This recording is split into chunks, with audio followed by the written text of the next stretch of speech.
మన ప్రాంతంలో నల్ల బంగారం మన ప్రాంతంలో ఉన్నదని మనందరికీ తెలుసు, సింగరేణి బొగ్గు.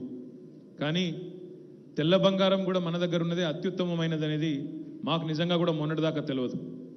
మన ప్రాంతంలో పండే పత్తి, తెలంగాణ రాష్ట్రంలో పండే పత్తి బెస్ట్ క్వాలిటీ పత్తి మొత్తం భారతదేశంలో అనే మాట మాకు స్వయంగా సౌత్ ఇండియా మిల్స్ అసోసియేషన్కి సంబంధించిన పెద్దలు వచ్చి నాకు, జయేష్ రంజన్ గారికి, మా డిపార్ట్మెంట్కు బుద్ధప్రకాష్ గారికి చెప్తే మేము పోయి ముఖ్యమంత్రి గారికి చెప్పినాం, సార్ మన రాష్ట్రంలో పండే పత్తి భారతదేశంలోనే అత్యున్నతమైన అతి నాణ్యత కలిగిన పత్తి అని చెప్పి చెప్తుంటే ముఖ్యమంత్రి గారు ఒకటే అన్నారు.